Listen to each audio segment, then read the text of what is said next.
বাবা আপনাদের পায়ে ধরি, একটু সুযোগ দেন বাবা, একটু সুযোগ দেন আমাদেরকে। বাবা তুই একটা কথা না বললে বাবুল গান চলে না নাকি বাবা? এই পৃথিবীতে কেউ কেউকে ভালোবাসে না। একটা মানুষ সে তার নিজেকে ভালোবাসে এবং মারাত্মক ভাবে তার স্বভাবকে ভালোবাসে। যেমন আমার স্বভাব, আমি সিদ্ধি খাই, এটা পালতে গেলে টাকা লাগে না? যা খায় না ওর টাকা লাগে? তাহলে নিজের স্বভাবটা পালতে গেলে কিন্তু অনেক পয়সা লাগে, লাগে না বাবা? তাহলে একটা মানুষ সে মারাত্মকভাবে নিজেকে ভালোবাসে এবং মারাত্মকভাবে সে তার স্বভাবকে ভালোবাসে। তার স্বভাবের সাথে তার স্বভাব মিলে যায়, সে তার বন্ধু হয়ে যায়। নাহলে মূলত আমরা কেউ কেউ ভালোবাসি না। আমাদের কিসের বন্ধু? আমরা হইলাম স্বভাবের বন্ধু, স্বভাবের পীর। আমরা কিসের পীর বাবা? একটা প্রশ্ন করছিলাম আপনাদের মধ্যে যারা যারা বলি আছেন, গুরুর ভক্ত আছেন বাবা, আমি একটা কথা বলতে চাই। সেটা হলো বড় পীর মহিউদ্দিন আব্দুল কাদের জিলানী, উনি সারা পৃথিবীর মধ্যে সমাদৃত হয়েছে গুরু মানার পরে। গুরু ভুইলেই তুমি সারা পৃথিবীতে সমাদৃত হয়েছে, কথা বলো না নাকি বাবা? খাজা বাবা, আমাদের খাজা বাবা মাইনুদ্দিন চিশতি আলাইহিস সালাতু ওয়াস সালাম, উনিও কিন্তু সারা পৃথিবীতে সমাদৃত হয়েছে গুরু। এই বাবা কথা বলেন যে এই কথা বলেন না, আপনাদের পায়ে ধরি, 10 মিনিট ডিস্টার্ব করে চলে যাবো। 10টা মিনিট সময় দেন বাবা আমাদেরকে, আপনার পায়ে ধরি, মনে কষ্ট নিয়েন না। তাহলে খাজা বাবা সারা পৃথিবীতে সমাদৃত হইল, গুরু বোঝার করেছে নাকি বাবা? তা আমার তো গুরু আছে, আমার চিনে না কেন? আমি তো গুরু বলতেছি, তাই না? আমার কেন চিনে না? আমি কেন ইচ্ছা করলে বরফ নিতে পারি না? আমি কেন ইচ্ছা করলে শাহজালাল দপ্তর পাইতে পারি না? কেন পারি না? এর একটা কারণ, আমি নিজেকে চিনি না। কি কারণ বাবা? আমি আমাকে বাবা বেহেস কাটতে দিই দুটো মানুষ। তো মানুষ যদি সৃষ্টি সারা হয়, তাহলে বেহেস কি মানুষের চেয়ে উৎকৃষ্ট না নিকৃষ্ট? তাহলে আমি নিকৃষ্ট বেহেসের জন্য কেন পাগল হইলাম, কেন কান্দি? আমি আমাকে চিনি না। যেদিন আমি আমাকে চিনবো, তখন কি বেহেস আমার কোনো প্রয়োজন আসবে? তাহলে বাবা নিজেকে চিনতে হবে, নিজেকে। আর মানুষ গুরু ধরে কেন? তাহলে আমি খাজা বাবার গুরু ধরার পরে সারা পৃথিবী খাজা বাবাকে চিনি, কিন্তু আমার গুরু আছে, আমাকে চিনে না কেন? তাহলে আমি কিন্তু আমার শর্ট না, আমি না শর্ট গুরু? তাহলে আমার গুরু শর্ট, আমি তো ফিরু। তাহলে এই শর্ট গুরুর ভক্ত কিন্তু কোটি কোটি। দুনিয়া 73 কথার মধ্যে 72 কথা দুদকে দেয় নামাজ পড়া, তাহলে 73 কথার মধ্যে 72 কথা দুদকে দেব পীরসা বইল নাকি মিথ্যা কথা? বাবাদি পুলিশ নাই যদি পুলিশের পোশাক পরেন, তাহলে আপনারা কি পুলিশ অ্যারেস্ট করবে না? আর্মি না যদি আর্মি পোশাক পরেন, আর্মিকে আপনারা অ্যারেস্ট করবে না? আপনি যদি সাধু না হইয়া সাধুর বেশ ধরেন, তাহলে আপনার কিন্তু অ্যারেস্ট নাকি না? ভাইজান আমি হইলাম ফার্স্ট পার্সন, না? তুমি হইলা সেকেন্ড পার্সন, সে হইল থার্ড পার্সন। আমি কি ফার্স্ট পার্সন, তুমি হইলা সেকেন্ড পার্সন, সে হইল থার্ড পার্সন। তা আল্লাহর তুমি আল্লাহকে সেকেন্ড পার্সন। এর গান গেল আমি তোমার অপেক্ষা আছি, তাহলে বক্তব্য কি আমি আর গুরু বুঝি তুমি না? বাবা একটু সাবধানে কথাবার্তা বলবেন, সাবধানে জানবেন। আর যদি আমার যুক্তি কোন জায়গায় ভুল হয়, তাহলে আমার দোষ ধরাই দিবেন। ধন্যবাদ। আটা গান করি।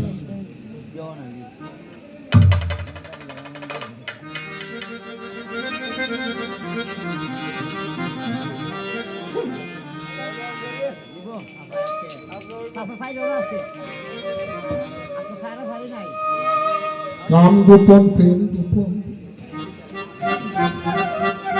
মুর্শিদ লীলা নিত্য গোপন। কাম গোপন প্রেম গোপন, মুর্শিদ লীলা নিত্য গোপন।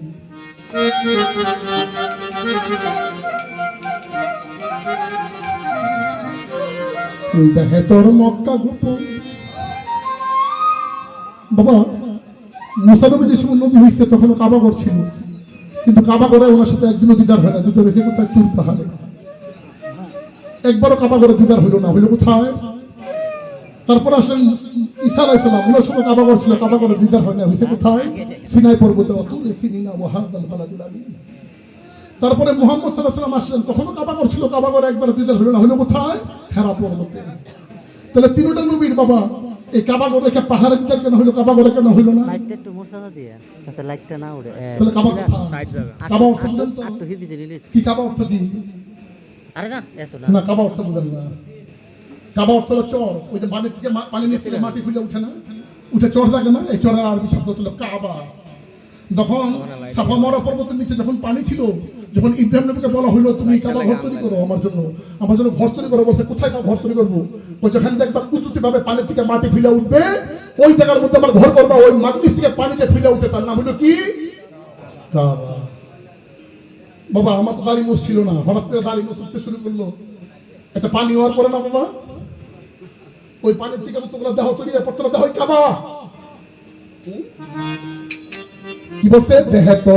দেহেতর মক্কা,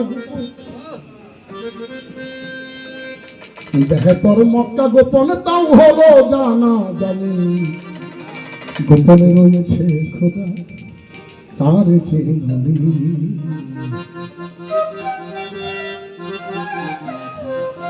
গোপনে রয়েছে খোদা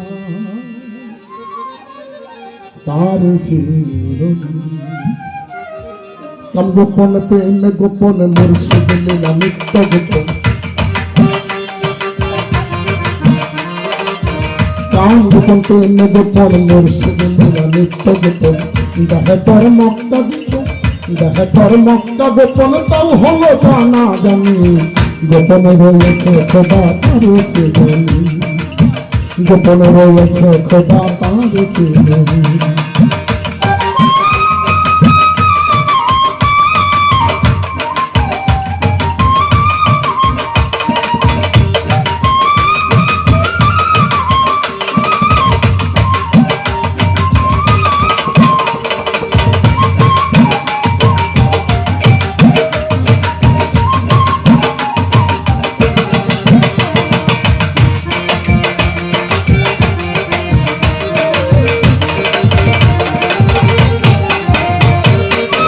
আমিতে আহাদ যেতে দিনেতে নূর যেতে,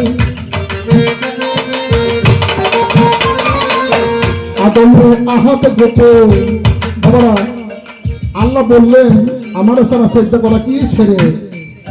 তাহলে আদম যদি আল্লাহ না হইতো তাহলে ফেরেশতারা সেজদা করলে সেরে করতো না বাবা? আর আল্লাহর সেজদা না করলে কি হয়? মানুষ কাফের হয়, শয়তান সেজদা করে না কাফের হয়ে গেছে। হ্যাঁ, তাই আদমে আহাত যেতে নিয়েতে নূর যেতে, আদমে আহাত যেতে নিয়েতে নূর গোপন। নামাজে মারে পদ গোপন, নামাজে মারে পদ গোপন তাও আবার জানি, গোপনে রয়েছে খোদা তার চিরধনী। গোপনে রয়েছে খোদা তার চিরধনী।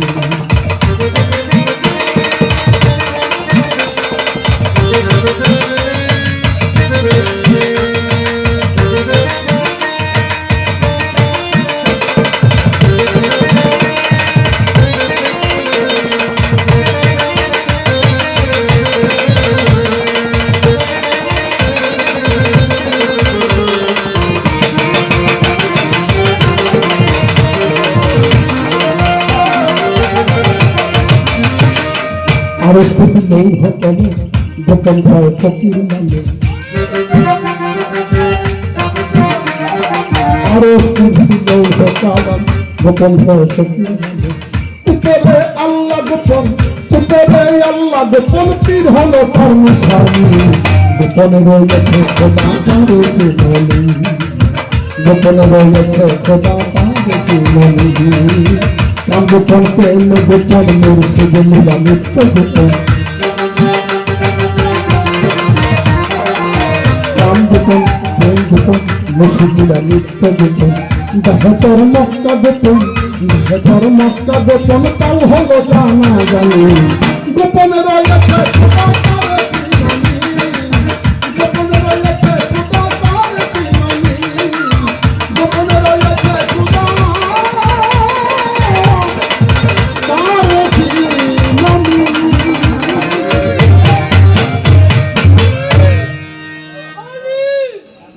বাবা লরেন্স না। ভাল লাগছে না মনে হয় না? ভাল লাগছে? আমি আমার লেখাটা গান করতে চাই, আপনারা যদি আদেশ করেন।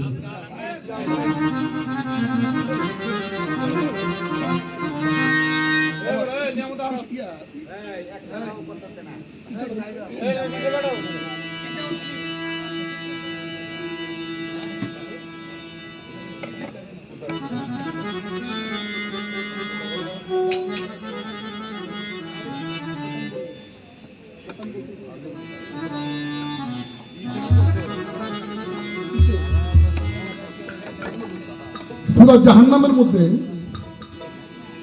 শয়তানের একটা ভাষণ আছে, এটার নাম হলো খুতবাতুশ শায়াতিন। কাল হাসরের ময়দানে নাকি শয়তান একটা ভাষণ দিবে, বলবে শাহানুর তোমার সাথে পৃথিবীতে কোনো সময় আমার দেখা হয়েছে রূপে? কি বলবেন আপনি? হন না। তোমার জীবনে কোনো সময় নামাজ পড়ার জন্য আমি নিষেধ করছি? কি বলবেন? হন না। তোমার জীবনে রোজা রাখার জন্য না রাখার জন্য আমি উৎসাহিত করছি? তুমি কি বলবেন? হন না। তাহলে তখন ইবলিস যদি বলে তুমি আমার দেখলাম না, তোমার কোনো সময় নিষেধ করলাম না, তুমি তাহলে তুমি যে আমার বকলা, আপনি আল্লাহর জবাব আগে দিবেন না শয়তানের জবাব ভাঙবেন? একটা ভাঙবেন। আপনি তো শয়তান দেখেন না, দেখছে? শয়তান যদি প্রশ্ন করে তোমার লোকের জীবনে পৃথিবীতে দেখা হইল না, একদিন তোমার নামাজ পড়ার জন্য আমি নিষেধ করলাম না, একদিন তোমাকে রোজা রাখার জন্য আমি নিষেধ করলাম না, তুমি শুধু আমারই বকলা, তখন কি জবাব দিবেন? ওইখান থেকে আমার গান লেখাটা। হ্যাঁ,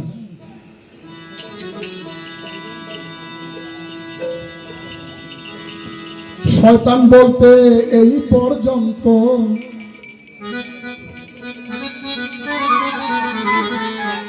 কে তারে দেখেছি।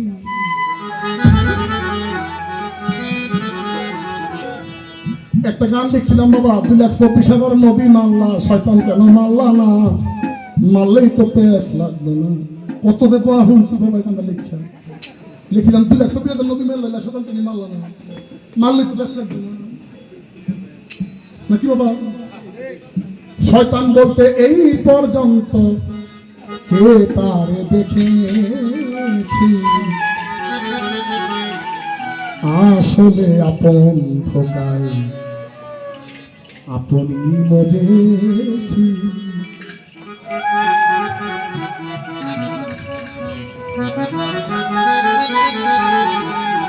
শয়তান বলতে এই পর্যন্ত,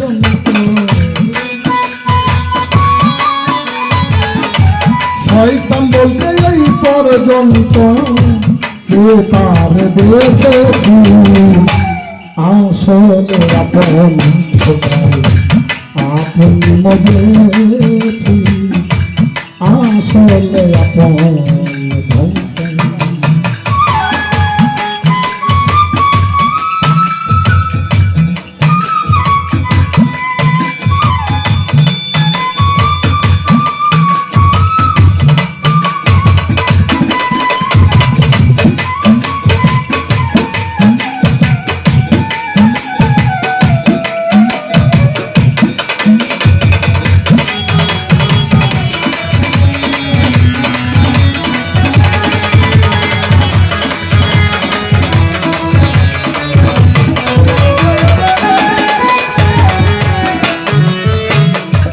শয়তান বলে ডাকছি যাবে, এই অবধি দেখিনি তাবে। শয়তান বলে ডাকছি যাবে, এই অবধি দেখিনি তাবে। সে বিধান মানতে নিষেধ করে, বিধান মানতে নিষেধ করে, কে বসে আসলে আপনি মজেছি, আসলে আপন ধোকায়।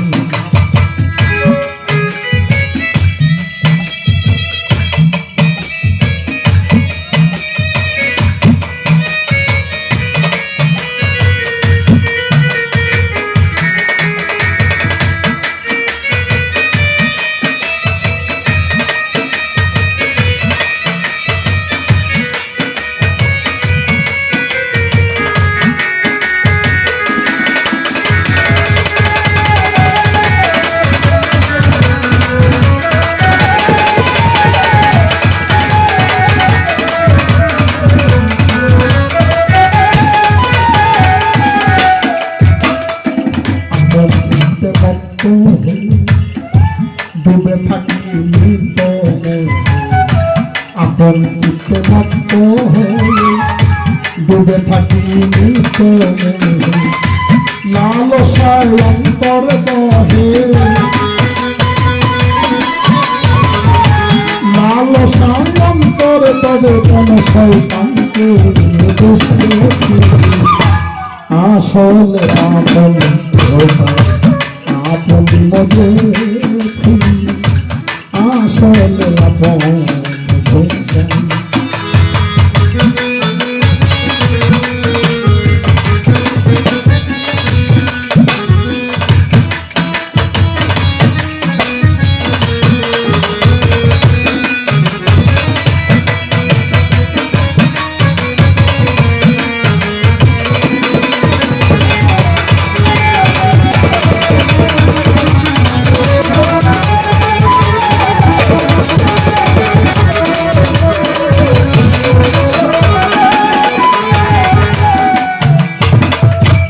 আবার শুনি ঈশ্বরের হাতে ভালো মন্দ যায় জগতে। বাবা, ভালো মন্দ সব যদি আল্লাহর হুকুমে হয় তাহলে শয়তান যেন খুশি হবে নাকি? আরে আবার শুনি ঈশ্বরের হাতে ভালো মন্দ এই জগতে, তবে শয়তান কেন খুশি হবে? শয়তান কেন দোষী হবে? মন মানে না আন্দাজে আসলে আপনি মজেছি আসলে আপন বন্ধু।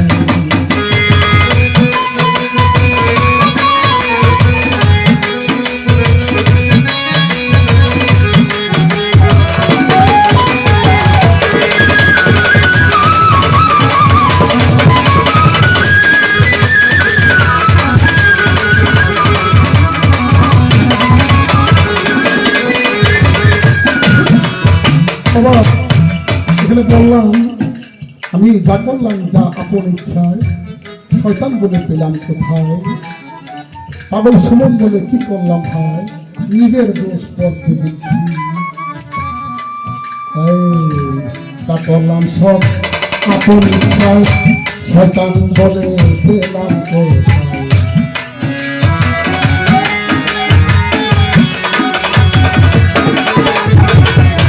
যা করলাম সব আপন ইচ্ছা, শয়তান বলে পেলাম কোথায়? পাগল সুমনে বলে কি করলাম সুমনে বলে কি করলাম হাই, নিজের দোষ পড়তে দিচ্ছি আসলে আপন কোথায়? আপনি মজেছি আসলে আপন কোথায়? শয়তান বলে পর্যন্ত, শয়তান বলে এই পর্যন্ত তার দেখেছি আসলে আপন আপন মজেছি আসলে আপন আপন মজেছি আসলে আপন। ভালো লাগছে বাবা?